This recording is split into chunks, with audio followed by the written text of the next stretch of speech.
The truth about quitting your job that no one tells you, it's not as glamorous as it looks. I thought I'd wake up every morning feeling free, inspired, ready to take on the world, and effortlessly just building my dream life. But the reality, it's been one of the hardest, most eye-opening experiences of my life. So if you're thinking about quitting your 9 to 5, or you just kind of want to know what it takes to try and make it on your own, keep watching, because I'm about to share the biggest life lessons I've learned since walking away from my corporate job.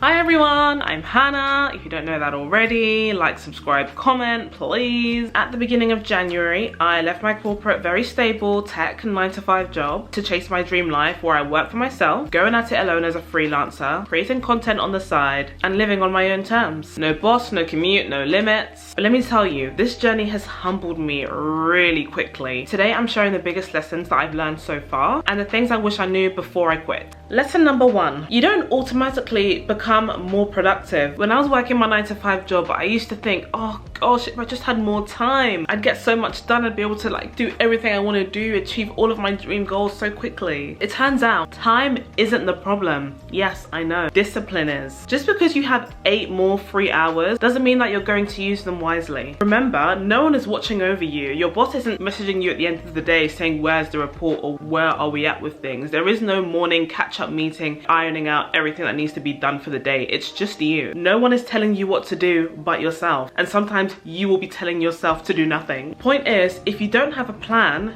your day will disappear. I had to learn very, very quickly that freedom is a blessing and a responsibility. Now I block out my days, set deadlines, and I have to hold myself accountable, because if I don't, no one will.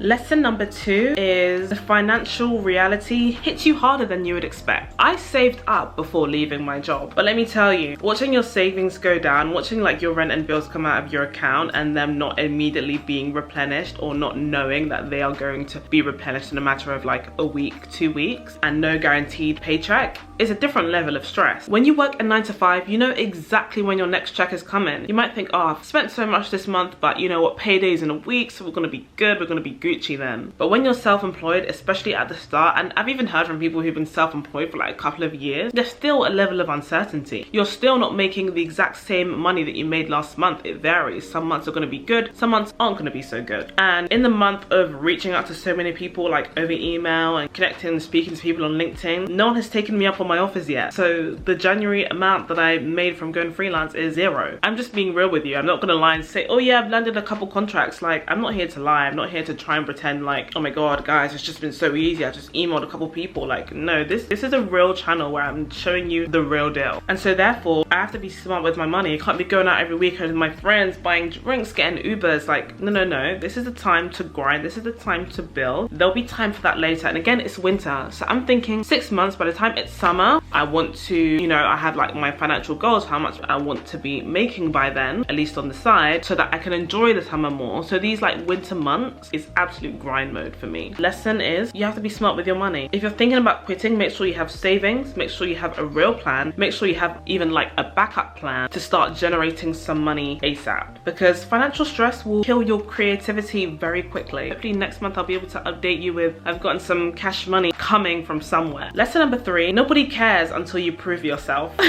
Like, some people might really care at the start, like, whoa, you're doing something like really different and interesting, and why you're going at it alone. But people like to fast forward to the end. Just like no one cares as much seeing your before fitness photo as much as they care after. When they see that you're slim and your body's like toned, then they're asking you all the questions. Then they're like, wow, what did you eat? How did you do this? How did you do that? They're a lot more interested at the end result. No one really wants to see, like, some people do, but people are just less interested in the before and the journey. They want to know what happens at the end. Like, you want to know what happens at the end of the book, you want to know what happens at the end of the movie. I thought, like, I don't know, brands would want to work with me, companies that I'd reach out to would want to work with me, and even like on TikTok and YouTube and Instagram where I'm trying to grow, I thought people would want to, you know, really be like latched on and want to follow along. My content would just blow up. Like, not gonna lie, I was a little bit like delusional at the back of my mind. But the reality is, no one cares until you show up consistently, until you really prove like, I am here, I'm here to stay, you're transparent and you're honest. Because because success doesn't just come from announcing your plans. So many people announce their plans every day, but how many people actually follow through? Success doesn't come from outlining your plans, it comes from executing them. I had to drop the idea that, you know, people are just gonna support me and start focusing on showing up and putting in the work every single day, even when no one is watching. Lesson number 4, doubt creeps in a lot. I'm gonna be real with you. Some days I genuinely question everything. Was I just being like really ungrateful? Maybe I should just do the 9-to-5 life, even if it's like making me unhappy, but it's stable and it's what everyone else does, and not everyone is just sitting here complaining about it. Did I make a mistake? Should I just go back to the stable job? And I know that I'm not alone in this. When you're building something from scratch, there's no immediate reward, no instant results, and that's very uncomfortable. But I've learned that doubt doesn't mean completely stop what you're doing.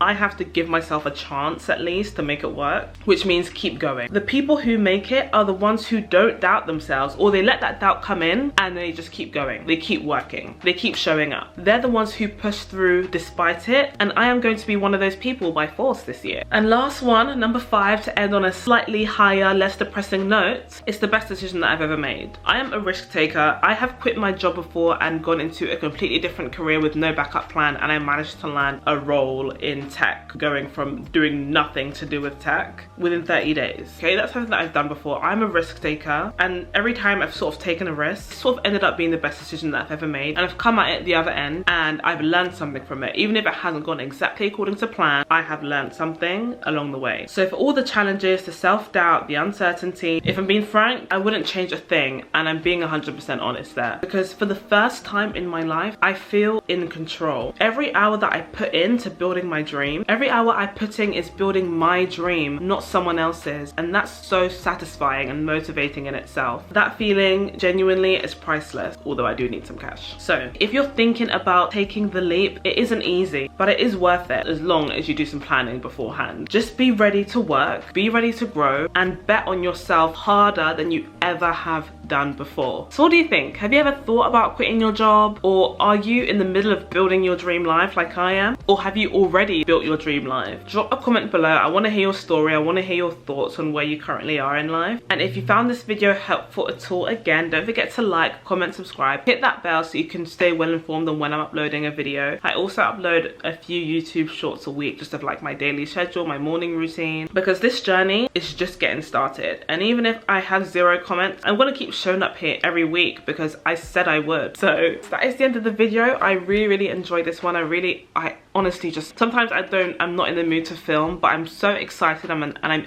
just in the zone when this camera switches on, and that's honestly what keeps me going. So thank you so much, and I'll see you next Thursday in the next one. Bye.